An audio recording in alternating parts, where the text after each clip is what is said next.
Hello, Malatives. We're here with part 2. So I was just talking about how I suggest looking into Chiron Retrograde to see how it is affecting you right now. The reason I bring this up is because of the reading that I've been given. Like, I feel like it speaks to authenticity and working through like root wounds and stuff like that. But I would also say that that could be from the amount of years that I've been doing my healing. I just reached, like, for me, it's with it being 2025, it's year 1. So it's like new beginnings. But also it's coming up on my 8th year of doing my healing. So that comes with abundance. I would say last year was a lot of reflection. Lots and lots of pain. So with this Chiron retrograde, I see a lot of change for myself, within job and within love. So, without further ado, I'm going to finish this reading. So we started with the star, that things are being illuminated. And for me, I would say it's like those core root wounds that really have to do with self-worth. I have been dealing with like the self-deprecating thought that keeps coming up of I'm too much, and like trying to shove myself into that neat little box, and like make myself smaller so that I am so that people accept me or whatever. But I did have a dream yesterday, I think, that pretty much it was working through that, and it was talking about how like you don't owe an explanation to anybody about doing your healing and how much you've changed. You know how much you've changed, and I would say that you might be starting to see the results of that, maybe in small ways and stuff like that, with you finding gratitude in things more, or being able to get yourself out of those funks easier, even just like not having to explain to people why you feel the things you feel, why you deserve what you deserve. Like, you know these things, you know you don't have to put in the time and effort for people that don't deserve it, and you're just going with that. With the Queen of Cups, I see this as being like aligned not just with your divine feminine, but I would say with your emotions in general. You let's see the message that it had put for that. So it talks about the authenticity. It talks about being honest and devoted, I'd say, towards yourself, very intelligent emotionally, I'd say spiritually as well. It says the gift of vision, success, happiness, pleasure, or also wisdom. So it could even just be that like you have a goal in mind for where you want to get, and you've had this goal in mind for where you want to get, and now it's like I'd say the final trials. The reason I say that, first of all, I say with the Page of Swords, you're putting the authority of like getting there. It's almost like you may have dealt with wanting other people to save you and wanting other people to get you out of these places and stuff like that for the longest time. And this is like basically saying like nobody else is saving you, you're saving yourself. And it's not even a you will save yourself, it's you have saved yourself. You're seeing the results of this, but it's like with the Hanged Man, I'd say that there are these final trials. And a thing I want to note is in the dream that I was just interpreting, I have been introduced to a couple of other people. And the weird thing was like, so I always have these dreams of this one guy that shows up in my dreams.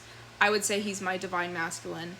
And these people, I think were a part of his soul team, but they knew who I was. They gave me their names, but I had no idea who the fuck they were. But I would not be surprised if the same is on his end and stuff like that. But it was understanding or like getting to a deeper level or depth of, like, for example, the Earth School. It's basically talking about that, like, you're a part of something bigger, and it's learning and opening yourself up to that knowledge, and I would say even like a deeper acceptance that you're not going to know everything, and working through perfectionism. You don't need to be perfect for this. You just need to be open-minded to the change, but also firm in your beliefs, if that makes sense. Like, in your core beliefs, but like still being open to knowledge. It's a duality that not many people can reach and stuff like that. With the Four of Cups, I see this as like you being on the right path, especially emotionally. There's a lot to work through, and you know what pace you need to be taking on this. If you need to rest and you feel you need to rest, especially like with like headaches could be something that you could be going through a lot. I've also been dealing with like a lot of nausea. I think specifically with like dealing with sacral chakra stuff. I wouldn't say you're going to be in like horrible health, but like you know your limits. So take the pace that you need to take. Be like go with the flow.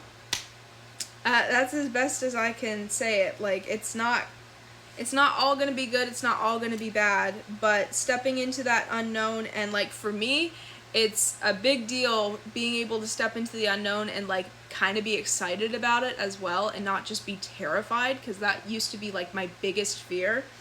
But yeah, so it says with the Four of Cups, you could be like really, really tired. I was talking with my mom the other day, and she's like working through her spiritual journey, and she's like, I'm so tired. She's like, I've never slept as much as I have. I don't have the energy to do so much stuff, and I feel like a lot of people feel that, especially with there now being 5 placements in retrograde right now. And with the Two of Cups, I see this as the alignment of the divine masculine and divine feminine, either within yourself or possibly with a union with somebody else. But I would say that everybody has their own balance.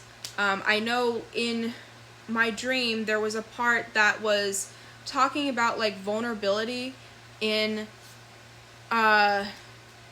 finding a balance between like the masculine role and the feminine role.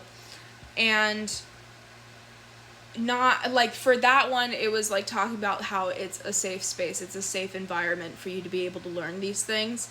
But this could even just mean like this is a safe time for you to be able to let go of any self-limiting beliefs of like toxic masculinity, toxic femininity, and finding the balance that works for you. Some people it may be 60-40, some people it may be 50-50. Some days you may be 70-30, and other days you may be, I don't know, like 50-40 or something like that. But you know what works for you, and it's listening to that and applying that into your life. I'd also say, like with the lifting of the veil card, I'd say that it talks about questioning everything, anything unaligned must go. So I'd say if there's something that doesn't quite make sense to you, ask questions. Even if you are like asking questions to like 30 different people and getting answers from like 30 different answers, there may be one that stands out to you. It's sifting through them and seeing what works for you, because at the end of the day, you could be given the same answer 6 times and only hear it through one certain tone that makes sense to you. I hope this helps. Have a great night.